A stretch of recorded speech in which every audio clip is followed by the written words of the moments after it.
Aquí comienza Red Más Noticias.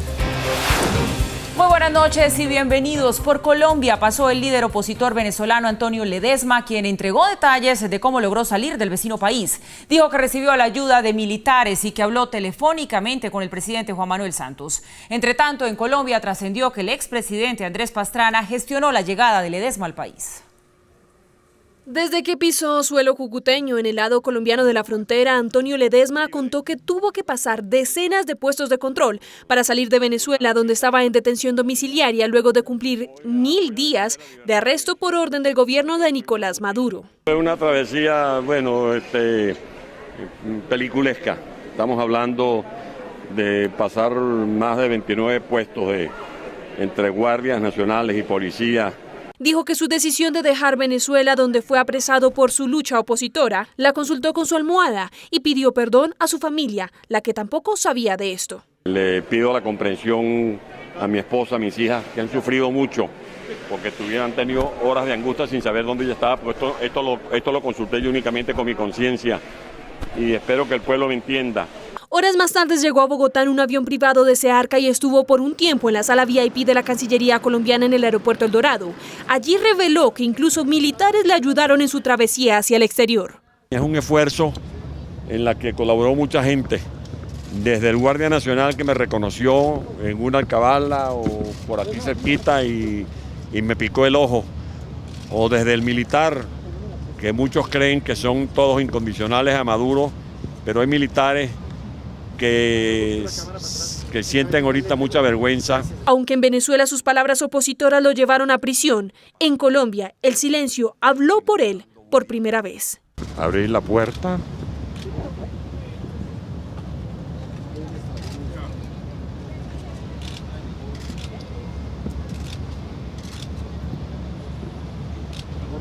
Ver lo que me contaban todos estos meses de gente comiendo de la basura. Coño, hay que ser de piedra para no llorar. Siente que será más útil desde las afueras, por lo que agradeció el apoyo de gobiernos extranjeros como el colombiano. Como se lo dijo hoy al presidente Santos, quien amablemente me hizo una llamada telefónica, había la posibilidad de reunirnos, pero yo tengo que salir para Europa. Estoy preparando una carta que mi esposa va a entregar en el Vaticano al Santo Padre. Antes de partir rumbo a España, el líder opositor reconoció que le preocupa la suerte de otros de sus compañeros opositores. No debería haber un solo preso, eso es lo que hay que decirle a Maduro, libere a los presos políticos de inmediato si quiere usted un diálogo. Hizo un llamado a la oposición para dejar los egos y luchar por la Venezuela que él, a sus 62 años, reclamará por el mundo. Y justamente Nicolás Maduro no tardó en reaccionar y durante el relanzamiento de la llamada Gran Misión de Justicia le recordó al líder opositor que tiene algo pendiente con el gobierno. Además aseguró que Venezuela es víctima del narcotráfico de Colombia. Antonio Ledezma, el vampiro volando libre por el mundo. Ahora se va el vampiro, protegido, dicen que para España, a vivir la gran vida, compadre, a ir a tomar vino a la Gran Vía. Felicidad a Antonio Ledezma. Quedó pendiente de lo que tú sabes. Ya sabes, Antonio. Que no nos los devuelvan. Que no nos los devuelvan. Venezuela es víctima del narcotráfico de Colombia. Venezuela es víctima de Juan Manuel Santos, que no controla el narcotráfico en su país y exporta la droga y el sembradío hacia Venezuela. Somos víctimas de Juan Manuel Santos y de la oligarquía colombiana que vive de los reales, de los recursos que da el narcotráfico, que nadie se llame engaño. Mauricio, muy buenas noches. Hola Paula, ¿qué tal? ¿Qué tal este día que hemos tenido hoy por cuenta de esta noticia? Movido. Pero mire, muchísimo, porque creo que no nos lo esperábamos y a todos nos tomó por sorpresa claramente cómo interpretar esto que sucedió hoy, esta fuga de Antonio Ledezma, que es sin duda una de las voces más representativas de la oposición y también el rostro más representativo ante el mundo, uno de los tantos, tendríamos que aclarar aquí, de lo que significa la opresión del gobierno de Nicolás Maduro. Vea, Paula, por una parte yo creo que valdría la pena reflexionar o especular un poco sobre por qué se fugó. Obviamente a nadie le gusta estar ni siquiera en detención domiciliaria como estaba él. Y en segundo lugar, el significado desde la perspectiva de la oposición. Recuerden ustedes aquí en el estudio, recuerden ustedes televidentes, que a comienzos de agosto había habido un campanazo. Ustedes se acordarán que en este noticiero y en los medios registramos cómo a comienzos de agosto se llevaron, él estaba en detención domiciliaria, se lo llevaron en pijama, llegaron unos tipos abruptamente en la madrugada y se lo llevaron y a los pocos días lo devolvieron, el Servicio de Inteligencia Bolivariano. Vaya uno a saber si a partir de ahí su familia, él, se enteraron de que había algún tipo de plan que iría más allá de mantenerlo en detención domiciliaria, o si sencillamente, como alguien que está detenido injustamente en un régimen protodictatorial, ya estaba esencialmente planeando su fuga desde antes. Primer punto es ese. Pero es mucho más importante el saber qué significa esto desde la perspectiva de la oposición. Ustedes recordarán también que hemos dicho en este noticiero que nuevamente el gobierno de Nicolás Maduro restableció diálogos con la oposición en República Dominicana, que se ufana de haberlo hecho, que finalmente volvió a la oposición, y en concreto el partido de Antonio Ledesma no fue convocado, se hizo a espaldas de ese partido y, siendo un partido de oposición, no está metido en los diálogos en República Dominicana. ¿Qué quiere decir eso? Que la oposición ya está totalmente dividida. Algunos están tratando de negociar con el régimen, otros están sencillamente desechados en ese proceso de diálogo, y eso ha profundizado la fractura que hay en la oposición.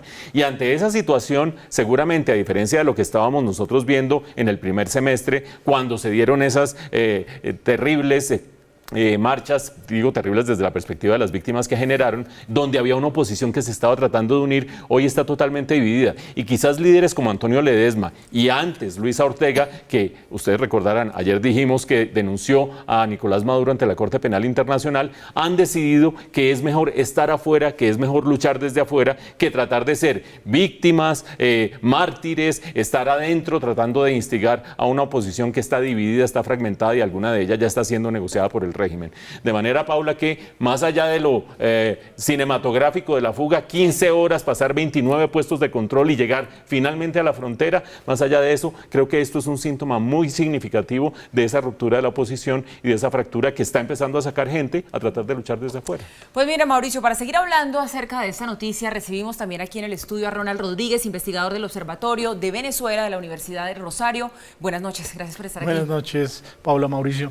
Bueno, mire, ya han pasado varias horas desde que conocimos esta noticia, ya hemos tenido la oportunidad de digerirla un poquito más, y esto se lo digo porque la verdad es que se ha dicho de todo en torno a la fuga de Antonio Ledesma. Se ha incluso alcanzado a especular de que esto se trató de algo concertado con el gobierno de Nicolás Maduro, y en las últimas horas acá en Colombia se dice que el expresidente Andrés Pastrana tuvo también algo que ver.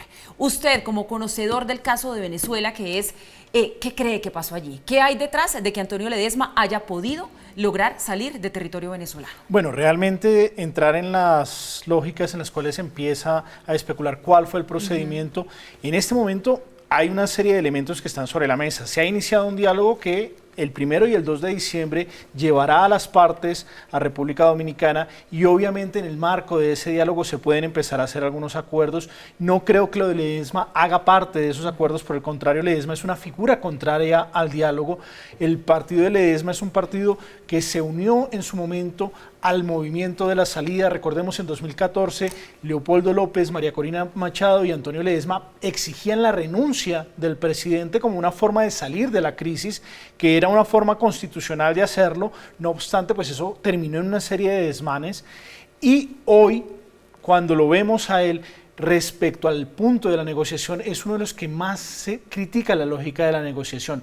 No obstante, decir que fue un acuerdo del gobierno, decir que de pronto hubo la participación de un tercero, de Andrés Pastrana, aunque una de las preguntas que uno se hace cuando se habla de Andrés Pastrana es cuáles son los puntos de conexión entre Andrés Pastrana y el gobierno. Recordemos que el presidente Pastrana tiene una relación muy fuerte en contra del gobierno de Nicolás Maduro, y es difícil encontrar unas concatenaciones. No obstante, pues el deterioro que vive Venezuela, el agobio que siente la población, pues genera que los líderes de oposición, los más representativos, empiecen a trasladarse al punto en el cual sí están ganando. Hoy si habláramos desde dentro de Venezuela, la oposición está derrotada, está fragmentada, está desconectada de las bases, están tratando de ir a un diálogo que mucha gente, muchos sectores de la oposición no quieren, pero por el otro lado, internacionalmente sí están logrando éxitos. Las sanciones cada vez más fuertes hacia Venezuela han generado que el gobierno empiece a quedar contra las cuerdas, incluso en temas económicos. Ronald, una inquietud que me genera ese aspecto cinematográfico de la fuga, según lo narra él, esas 15 horas, pasar 29 puestos de control, fuera de lo audaz que sí que representa semejante tipo de fuga, a uno le deja muchas dudas de si lo que uno supone que es un régimen totalmente homogéneo y totalmente hermético deja pasar a la gente o tiene más filtraciones de las que querría Nicolás Maduro. De hecho, la reacción un poquito risueña de Nicolás Maduro, yo creo que le trata de quitar importancia a algo que es un gol entre las piernas de todas las autoridades bolivarianas. ¿Usted qué piensa de eso? ¿Hay algunas personas que están siendo de la vista gorda frente a la autoridad de Nicolás Maduro o esto fue cinematográfico y punto? No, yo creo que es parte de la naturaleza del mismo régimen. El régimen es un régimen dictatorial que cada vez toma medidas más dictatoriales, pero que se sustenta sobre unas lógicas de criminalidad y unas lógicas de criminalidad que permiten la compra de voluntades de diferentes agentes del Estado. Recordemos que en Venezuela el que tiene dinero, el que tiene posibilidades económicas puede, digamos, sobrevivir de forma medianamente decente. Es un régimen que se deja comprar, que se deja corromper y en el cual la corrupción es una forma de funcionamiento. A mí no se me haría para nada extraño que Ledesma hubiese pagado a más de una de las autoridades venezolanas para poder pasar. De hecho, esa es una de las formas para lograrlo. Entonces, es un régimen que ha generado un comportamiento delincuencial que hoy juega en contra de él. Ronald, rápidamente para terminar, ¿cuál puede ser el mejor rol que puede jugar desde el exilio Antonio Ledesma? Antonio Ledesma va a ser la voz de los radicales afuera. Está la voz de María Corina adentro y la voz de un radical afuera va a servir sobre todo para que la oposición tenga con quién dialogar de cara a llegar a una negociación, porque es que también se requiere el punto fuerte. Muy seguramente la tendencia que representan ellos va a ser necesario si se quiere una transición en Venezuela. El gobierno no va a poder pasar por encima de ellos, ni tampoco la oposición moderada que busca la negociación. Entonces va a ser indispensable tener esa voz y sobre todo va a movilizar muchísimas fuerzas de desagrado hacia el régimen venezolano porque fue una víctima del mismo régimen. Entonces yo creo que va a ser importante. Además, recordemos que Ledesma sigue siendo un político de valor en Venezuela, es tal vez uno de los hombres más preparados, pasó por el Ejecutivo, pasó por el Legislativo, tiene las canas suficientes para ser presidente de Venezuela en una transición, así que también podríamos hablar de una de las personas que se empieza a perfilar desde el marco exterior para empezar a trabajar en la transición venezolana, que esperamos sea pronto. Bueno, pues sigue Venezuela manteniéndonos en una tensión constante con todo lo que sucede allí. Ronald Rodríguez, investigador del Observatorio de Venezuela de la Universidad de Rosario, gracias por estar acompañándonos hoy acá. Gracias por la invitación. Muy buenas noches. Pasamos a otras noticias. Las FARC le pidieron a las Naciones Unidas que intervengan con urgencia para que el gobierno colombiano cumpla con lo pactado tanto a nivel legislativo como en la implementación del acuerdo de paz. Timochenko le hizo la solicitud directa al secretario general de la entidad, Antonio Guterres. Por supuesto que recurriremos a todas las instancias internacionales porque estamos ante una situación de grave violación del acuerdo. En menos de 24 horas, las FARC pasaron de las palabras a los hechos. En esta carta, dirigida al secretario general de la ONU, Timochenko le hace una extensa narración de los incumplimientos del gobierno en la implementación del acuerdo con los excombatientes. Pero además registra su molestia por las modificaciones sustanciales que sufrió la JEP por cuenta de la Corte Constitucional y el Congreso. El líder de las FARC concluye su comunicación recordándole al secretario general que uno de sus hombres de confianza, que estuvo en el país mientras se discutían esos cambios, dejó en claro que si el gobierno no honra su palabra, sería mal visto por la comunidad internacional. El no cumplir con este compromiso esencial después de la entrega de las armas tendría repercusiones muy graves para el proceso y no sería entendido ni aceptado por la comunidad internacional. Por eso, Timochenko expresa en su carta una opción rápida y contundente para asegurar que el gobierno cumpla lo convenido. Al enterarlo directamente a usted de la gravedad de lo ocurrido, invocamos la intervención de las Naciones Unidas y su Consejo de Seguridad.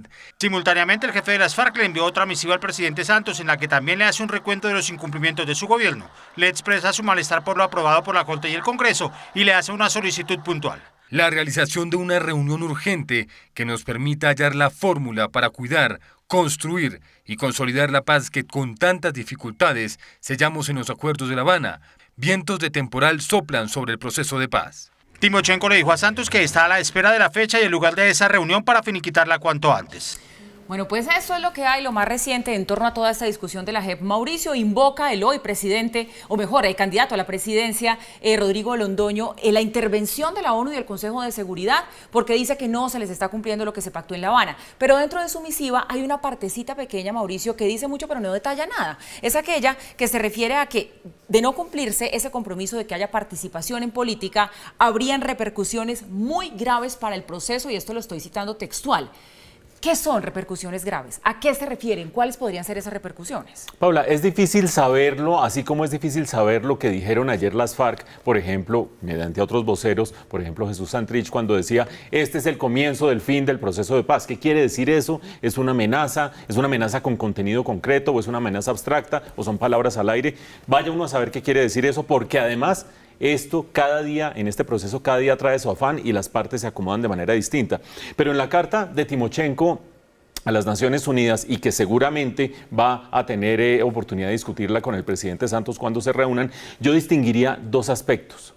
Parte de los incumplimientos del Estado son producto de una incapacidad o desidia del Estado para cumplir con el acuerdo. Estamos hablando de los procesos de reincorporación, donde no hay ningún dilema, hay unas cosas acordadas y debería darse la reincorporación, los avances en las zonas de concentración, que ya no son de concentración, sino las zonas veredales para rehabilitar y reincorporar, donde tampoco hay excusa ni dilema de ningún estilo, y son retrasos que hemos señalado en este noticiero y que de alguna manera son producto de esa inoperancia del Estado. Eso es muy distinto a los otros puntos que señala Timochenko, Rodrigo Londoño, en su carta, cuando dice, por ejemplo, que lo que terminó aprobando en su sentencia la Corte Constitucional, sentencia que no conocemos en su detalle, pero ya conocemos en su pronunciamiento, lo que terminó diciendo cuando aprobó la constitucionalidad de la Jurisdicción Especial para la Paz, no le gusta porque el sistema termina siendo, esa justicia especial termina siendo mucho más orientada a las FARC y a los militares que a funcionarios civiles del gobierno y además a terceros, es decir, un esquema que ellos suponían desde La Habana que iba a cubrir a todos los involucrados en el conflicto, se concentra en las partes militarmente involucradas en el conflicto. En eso no es una falta de operancia del gobierno, no es desidia del gobierno, no es incapacidad de burócratas. Lo que pasa es que el gobierno está lidiando con otros poderes del Estado, el poder legislativo por una parte, la Corte Constitucional por otra parte, como última instancia del Poder Judicial, y en ese sentido creo yo que la ONU se ve ante un gran problema. Porque por un lado la ONU sí puede decir, vean que señor gobierno, que usted no está cumpliendo con las zonas veredales y con el proceso de reincorporación porque usted se comprometió a esto y nosotros hemos visto que no ha sido así. Pero por otra parte la ONU no le puede decir al Estado colombiano, no le pare bolas a lo que dice la Corte Constitucional, no le pare bolas a lo que dice su Senado, la mayoría de su Congreso y lo que va a decir la Corte, la Cámara de Representantes. Difícil o mal haría la ONU en desconocer la institucionalidad propia del país y terminar haciendo críticas sobre lo que termina siendo producto de una decisión de la Corte Constitucional o del Congreso de la República. Entonces la carta se queda a mitad de camino. Y la polémica, Mauricio, déjeme decirle, no va a terminar allí, porque se va despejando el camino para que los violadores y abusadores de niños en medio del conflicto sean castigados con las penas previstas en la justicia ordinaria y no en las de la JEP. La senadora Maritza Martínez logró que su propuesta fuera aprobada en la discusión de la JEP y contempla que quienes abusaron de los menores de edad al fragor de la guerra paguen las máximas penas que consagra el Código Penal. Porque en materia de infancia no podemos permitir penas de 5 a 8 años, que son las que contempla la JEP, frente a conductas tan graves para el país como es la violación de nuestros niños. Dado que los derechos de los niños son prevalentes en materia constitucional, Martínez considera que los magistrados de la JEP deberán tener en cuenta esa disposición a la hora de castigar a quienes cometieron el crimen de lesa humanidad. Esperando todo el tiempo que el gobierno haya entendido el mensaje del Congreso y de los colombianos que representamos, en el sentido en que no queremos impunidad frente a crímenes cometidos contra nuestros menores. El gobierno se opuso tajantemente a la iniciativa que sin embargo pasó la votación y ahora requiere la aprobación de la Cámara de Representantes. Ya me entiende mejor, Mauricio, porque le decía yo que la polémica no terminaba allí, porque esto significa otra traba y muy grande para los señores de las FARC. Significa una traba en la medida en que ellos esperaban que estos delitos fueran juzgados dentro del sistema de la Jurisdicción Especial para la Paz con las penas menores de la Jurisdicción Especial para la Paz, que para algunos colombianos ni siquiera son penas. Y resulta que el Senado le mete esta decisión de aplicar penas que están previstas en el Código Penal colombiano. Ojo a lo siguiente, ¿de qué tamaño es el problema y qué podría implicar? El problema hay que dimensionarlo adecuadamente, pero la Fiscalía el año pasado estableció que tenía documentados 232 casos de crímenes sexuales contra niños o contra menores de edad, con el siguiente modus operandi en muchos de esos casos: reclutamiento forzoso de niñas y de niños. Fuera de eso, obligarlos a tener sexo con los comandantes de las FARC y una vez embarazadas, las que quedaran embarazadas, hacerlas abortar forzosamente, o aquellas que no quedaran embarazadas, esterilizarlas forzosamente, niñas de 14 o 15 años, para tener sexo con los comandantes de las FARC y no poder tener sexo con otros guerrilleros de las FARC. Eso no es cualquier cosa por el número de víctimas, Paula, pero además por el carácter sistemático del procedimiento. ¿Por qué? Porque recuerde usted que en la Jurisdicción Especial para la Paz hay un tema que es responsabilidad de mando. Lo que se hace de manera sistemática involucra a los altos líderes o del ejército o de la guerrilla. Y en ese caso, si la Fiscalía efectivamente tiene razón cuando dice que era una política sistemática, esto termina subiendo hasta los líderes de las FARC. Y por lo tanto, si se les va a aplicar la pena del Código Penal y efectivamente se aplica la responsabilidad de mando, estamos hablando no solamente de una cosa accesoria, sino de algo que de repente se les aparece a los líderes de las FARC, que no lo tenían en cuenta y que los puede terminar metiendo en unas penas mayores a las que establece la Jurisdicción Especial para la Paz. Se sigue complicando el panorama para las FARC, Mauricio. Y el Procurador General Fernando Carrillo comenzó una cruzada para evitar que la entidad pierda sus capacidades sancionatorias contra funcionarios elegidos popularmente. En un comunicado, Carrillo le dejó en claro al Consejo de Estado que se declara respetuoso de sus decisiones, pero le recuerda que las competencias y facultades sancionatorias de la Procuraduría están blindadas a nivel constitucional. Las funciones de la Procuraduría se mantienen hasta que no se modifiquen las normas constitucionales. Luego nosotros no podemos renunciar a una competencia que es constitucional. Dado que la Comisión Interamericana de Derechos Humanos recomendó a Colombia levantar la sanción que la Procuraduría le impuso a Gustavo Petro, Carrillo inició contactos para que el sistema interamericano entienda que las facultades de la Procuraduría tienen prevalencia. Voy a ir a la Corte Interamericana de Derechos Humanos, como ustedes saben, es la última instancia y la que toma decisiones judiciales, porque la Comisión no toma decisiones de carácter judicial. Va a haber una definición de fondo en el marco de la Corte Interamericana. Carrillo insistió en que los procedimientos de la Procuraduría están apegados estrictamente al respeto del debido proceso con todos los funcionarios que investiga. Este domingo tendrá lugar en todo el país la consulta liberal para escoger su candidato a la presidencia. El exministro Juan Fernando Cristo y el exjefe negociador del gobierno con las FARC, Humberto de la Calle, son los aspirantes.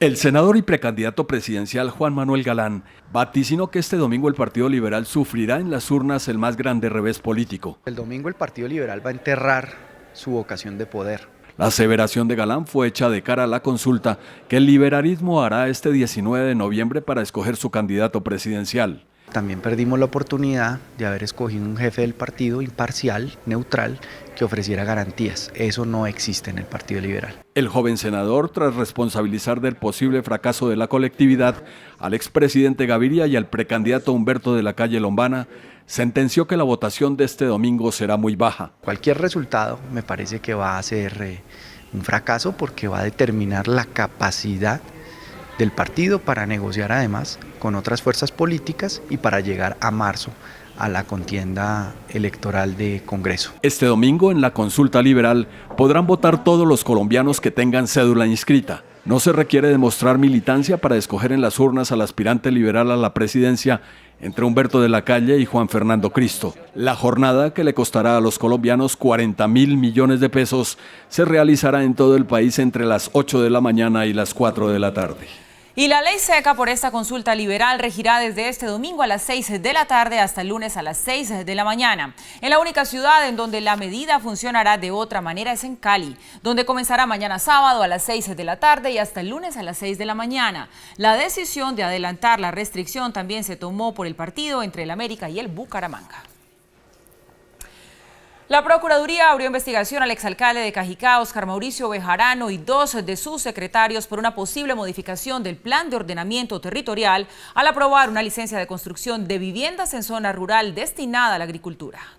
Según la Procuraduría Delegada para la Moralidad Pública, el alcalde Oscar Mauricio Bejarano y los secretarios Germán Camilo Bello y Leonardo Higuera introdujeron cambios al uso del suelo, sin los soportes técnicos requeridos ni respetando las normas vigentes. Al hacerlo, los funcionarios introdujeron posibles modificaciones al Plan Básico de Ordenamiento Territorial. Por esa razón, el senador Carlos Fernando Galán solicitó iniciar la investigación disciplinaria, que ya está en proceso. La Procuraduría encontró que en 2015 se expidió una resolución por medio de la cual se otorgó una licencia de subdivisión en un predio en la vereda Chuntame de Cajicá para edificar viviendas unifamiliares, sin tener en cuenta que ya se había negado con anterioridad una solicitud en ese sentido. La investigación también hace referencia a un posible quebrantamiento del régimen de inhabilidades, incompatibilidades y conflicto de intereses, al aprobar planes parciales y expedir licencias de urbanismo y construcción a favor de empresas como Estudio de Ingeniería Constructores y Consultores, Arquitectura y Concreto, Inversiones Sauces de la Florida y Pizarra Arquitectura, así como un posible incremento patrimonial injustificado.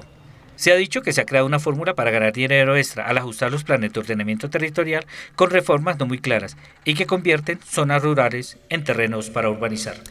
El pronóstico de la economía se ha deteriorado al punto que los analistas del Banco de la República ya no hablan de que Colombia está en capacidad de crecer 4%, como se ha venido sosteniendo durante varios años. Ahora ven 3.3% como el nivel más probable. El crecimiento de la economía colombiana ya no va al mismo ritmo de años anteriores. El PIB potencial, como lo denominan los especialistas, ahora es menor. Porque si el potencial es 3.3, vamos a crecer al potencial algún día. No nos podemos quedar en 1.6. Pero 3.3 tampoco es la maravilla. El gerente del Banco de la República dice que la entidad hace lo suyo, pero es apenas una parte de lo que se necesita. Yo creo que al Banco Central sí le corresponde hablar de lo siguiente, que es que con tasas de interés no vamos a crecer 20 años. Punto. Son varias causas para esta situación, algunas polémicas, pero en algún momento hay que analizarlas. Necesitamos gente educada y gente sana para poder crecer, pero son reformas que toman 25 años. 2, hay que tener un saneamiento macro, fiscal, etcétera, para que siga llegando inversión extranjera directa, etcétera. 3, hay que construir los puertos, las carreteras, los temas fundamentales para operar. Hay espacio para que se reduzca aún más la tasa de interés que fija el Banco de la República y así dinamizar el consumo, como lo reconocen el gerente y el ministro de Hacienda, Mauricio Cárdenas. Ecopetrol ganó 4 nuevos bloques de exploración de petróleo en el Golfo de México, fue lo que informó la compañía. La propuesta para lograr la adjudicación de los bloques fue liderada y presentada por Ecopetrol América, que tiene el 50% de la participación. Repsol será el operador y tendrá el otro 50%. Esta adjudicación les concede el derecho a las compañías para explorar estos bloques por 5 años. Y mucha atención que Gas Natural vende a Brookfield su negocio de gas domiciliario en Colombia. Gas Natural Fenosa vendió al fondo canadiense Brookfield su participación del 59.1% en Gas Natural, empresa colombiana dedicada a la distribución y comercialización minorista de gas por 482 millones de euros. El Gobierno Nacional tiene todo listo para la implosión del viejo edificio del Ministerio de Transporte. La demolición será este domingo y es el comienzo de la renovación urbana del sector del CAN en Bogotá. En 20 segundos y con la ayuda de 150 kilos de dinamita, este domingo a las 8:30 de la mañana, el edificio que por 59 años albergó el Ministerio de Transporte pasará a la historia. El asentamiento de las partículas de polvo que surgen de esta implosión dure alrededor de media hora. La implosión es la cuarta que se hace en Bogotá y contará con un método que reduce el ruido y disminuye la sismicidad. Entre las 9 y las 11 de la mañana estará cerrada la paralela de la calle 26 entre las carreras 37 y las 60. Tenemos previsto que en ese terreno que desaloja esta edificación se construya la primera fase del Ministerio de Defensa. El domingo, el presidente firmará el decreto de viabilidad del proyecto de renovación urbana del CAN. Tenemos prevista la intervención de aproximadamente 48 hectáreas que albergan hoy en día 26 entidades. Los primeros edificios se construirán en la calle 26 con carrera 50 para uso del Ministerio de Minas, el Invías y el DANE. Es Momento ahora para la información internacional. Totò Riina, el capo de capos, uno de los más famosos miembros de la Cosa Nostra siciliana, murió en la madrugada de este viernes a causa de un cáncer. Riina, quien cumplió 87 años el jueves, falleció en el pabellón penitenciario de Italia, donde cumplía 26 cadenas perpetuas por homicidios cometidos entre 1969 y 1992. La bestia, como era apodado, comenzó su violenta carrera criminal en las calles de Corleone después de la Segunda Guerra Mundial y se convirtió en el jefe de jefes de la mafia siciliana cuando la organización tuvo su auge en el siglo XX. En su gira por Washington, el vicepresidente colombiano Óscar Naranjo se reunió con su homólogo estadounidense Mike Pence. El tema central del encuentro fue la lucha contra el narcotráfico. En un comunicado de prensa, la Casa Blanca aseguró que la reunión reafirmó la alianza entre Estados Unidos y Colombia. En el encuentro se trataron temas como la lucha antidrogas, la implementación de los acuerdos de paz y el crecimiento económico colombiano. La controladora aérea en la tragedia del chapecoense Janet Molina lanzó su libro en Medellín titulado Yo también sobreviví. A 11 días de que se cumpla un año de una de las tragedias aéreas que más ha conmocionado al país, Janet Molina, a través de este libro, decide romper el silencio que mantuvo mientras luchaba con las repercusiones que el accidente le dejó en su vida personal, profesional y familiar. Eso no se olvida definitivamente. Cada día se van como tapando y calmando esas heridas. Y aunque Janet manifiesta que todo parece como si hubiera sido ayer, asegura que este momento partió su vida en dos y que hoy continúa en la lucha por sanar los recuerdos dolorosos. Yo ya estoy en mi trabajo, en la parte laboral, bien, contenta, trabajando como siempre porque pues esto me apasiona definitivamente. El libro ya está a la venta a través de Amazon mientras se busca la distribución en las diferentes librerías de todo el país.